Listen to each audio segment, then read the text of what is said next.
Today, we'll take a deep dive on Amazon's 2023 third quarter earnings result. CEO Andy Jassy began the call by claiming that the move from a single national fulfillment network to 8 distinct regions earlier this year has been successful. This upgrade can be seen through the following sequence.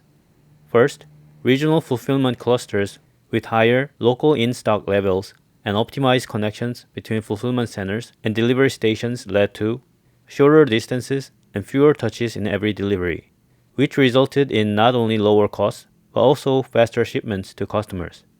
And Amazon continues to evaluate and improve this strategy. Jassy moved on to the 3 macro layers of generative AI. First, the lowest layer provides computing power to train large language models, which produce inferences and predictions. Here, Amazon's own AI chips, Trainium and Inferentia, offer better price performance than other silicon options in the market. And these chips are particularly appealing to LLM providers facing a shortage of NVIDIA's GPU chips. For example, Anthropic and Perplexity AI have chosen to use Trainium and Inferentia for training and inference, affirming their value proposition in the industry. Next, the middle layer offers LLMs as a service.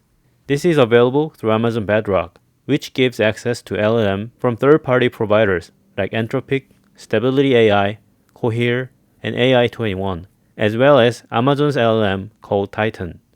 Customers can use Bedrock to customize these AI models and apply them to each company's own data without compromising data security. Also, Meta's Llama 2 model will soon be added to Bedrock, making it available through a fully managed service for the first time. And then the top layer is where applications run through the LLMs. Amazon Code Whisperer, a generative AI coding companion, is an example of this top layer. In this quarter, there was a major development between Amazon and Anthropic. As part of a broader race among the tech giants to advance AI, Amazon invested $4 billion in the generative AI startup Anthropic. This deal is similar to Microsoft's $10 billion investment in and relationship with OpenAI. But here are some differences. First, through their respective partnerships, Amazon is focused on utilizing Trainium and Inferentia chips, while Microsoft is focused on supercomputing at scale. Also, AWS is now Anthropic's primary cloud provider, but Microsoft's Azure is the sole exclusive provider for OpenAI. And as a result, through Bedrock, customers will now have exclusive early access to future Anthropic models, which includes unique features, model customization, and fine-tuning capabilities.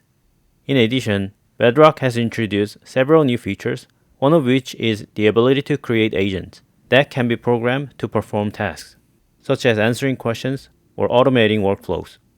And based on these recent developments, Jassy claimed that Bedrock is the easiest way to develop and scale enterprise-ready generative AI applications. Jassy also explained the impact of generative AI across Amazon's 4 internal businesses. First, AI assists customers in discovering products, forecasts inventory, and optimizes the last-mile transportation routes. Next, the effort required to create new product page is reduced by automating much of the process through AI.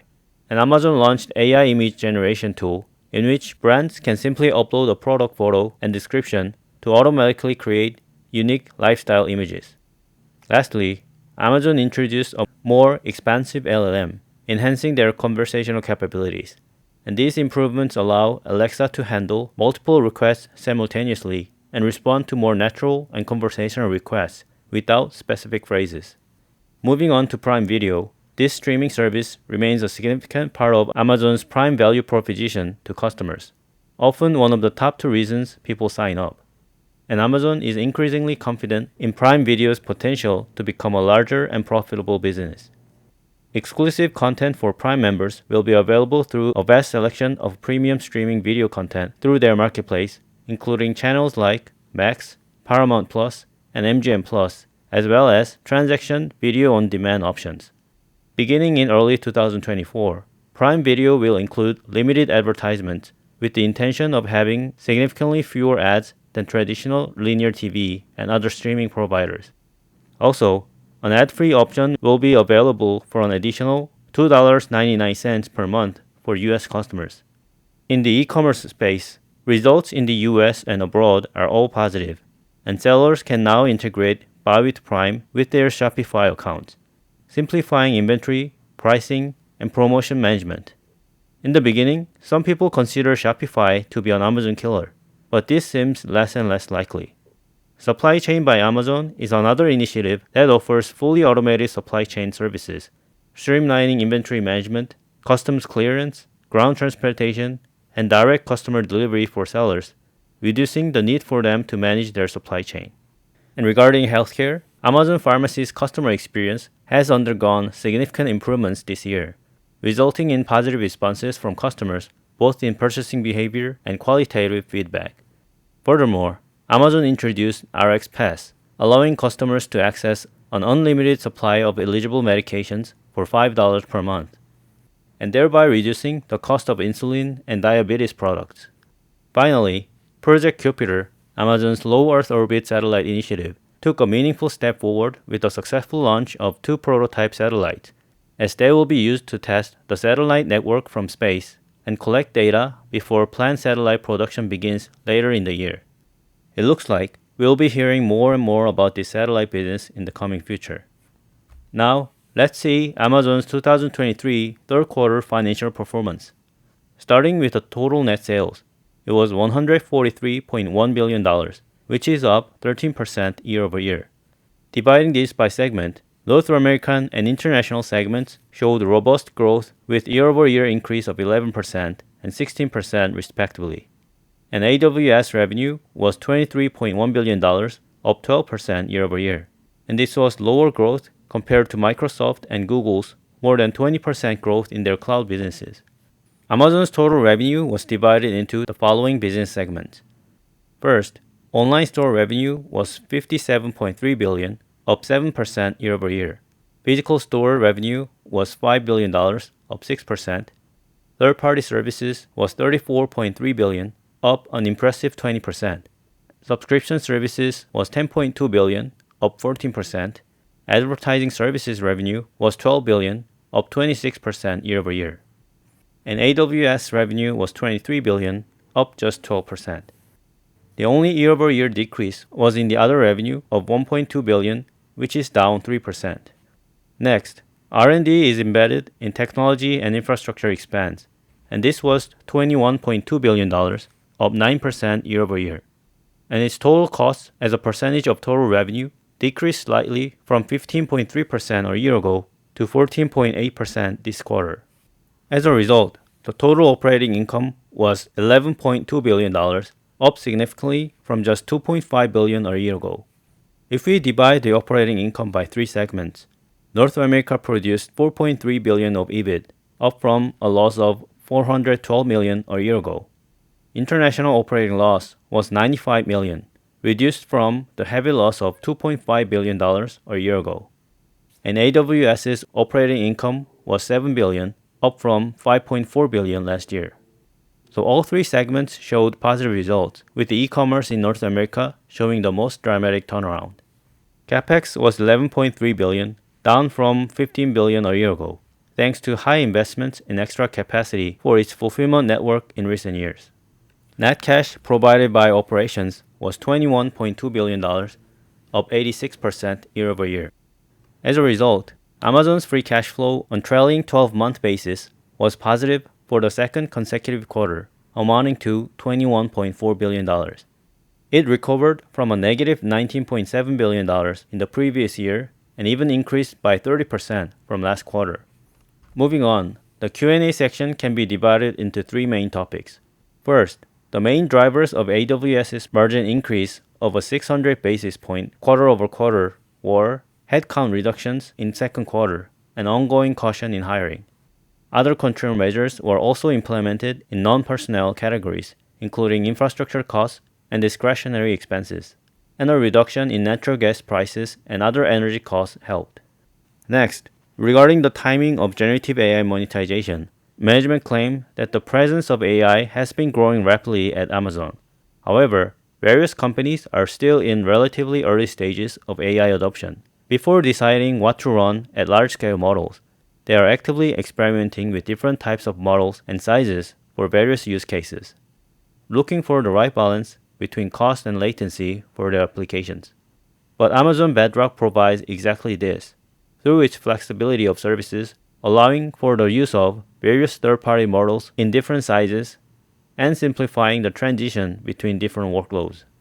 On warehouse robotics, substantial investments have been going on for years, positively impacting various aspects of Amazon's operations. For example, Sequoia, developed in Secret for more than 2 years, is new containerized storage solution integrating multiple robotic systems like mobile robots, gantry systems, and the new workstation that look like this. Sequoia presents item-filled totes to workers at an ergonomic height and angle, allowing for flexibility and safety in and out of the storage field. Evidently, 2022 data shows Amazon robotic sites reduce injury rates by 15% versus non-robotic sites. Sequoia also helps identify and store inventory at fulfillment centers up to 75% faster and reduces the time to process orders by up to 25%, enhancing shipping predictability and enabling more goods for a same-day or next-day shipping. Anticipating further benefits, Amazon is planning on investing more in robots that are expected to yield more tangible results in 2024 and 2025. Finally, the advertising business remained robust even during periods of economic caution. E-commerce purchasing remained significant, driving advertisers to be present in Amazon's marketplace. Next, most resources in advertising are spent on machine learning algorithms to deliver relevant sponsor results to customers. Advertisers find value in these ads because they perform well, leading to better budget allocation decisions. There's vast potential in intelligently integrating advertising into video, audio, and grocery, and Amazon is still in the early stages of exploring these opportunities. Also, Amazon has started offering advertising products like sponsored products to third-party websites. Collaborations with platforms like Pinterest and BuzzFeed have shown promising growth. Now, let's take a look at 2 pieces of news that Amazon shareholders should be aware of. First is the FTC's lawsuit against Amazon, which would hurt the business and consumers. The FTC claims that Amazon's pricing practices, FBA, and Prime are anti-competitive, but Amazon counters that the lawsuit misunderstands the dynamics of the retail industry. Amazon argues that if the lawsuit is successful, it could result in higher prices, slower or less reliable Prime shipping, and increased Prime costs. Next, company said the 2023 October Prime Day outpaced last year's event. Here are some interesting stats for the Prime Day. They saw a surge in Prime members' participation, with more than 150 million items ordered for the third-party sellers, up from about 100 million last year. The average spend per order was $53.47, lower than Amazon's July Prime Day, but slightly higher than the previous year's fall sale. About 60% of items sold for less than $20, while only 4% were priced above $100, indicating a preference for lower-priced items. This year's online holiday spending is expected to grow by 4.8% to $221 billion, with a significant increase from the previous year, but slower than the surge observed during the 2020 pandemic. Okay, that's it for today's update on Amazon, and please hit the like button and subscribe to the channel to get more updates on big tech companies. Thanks guys!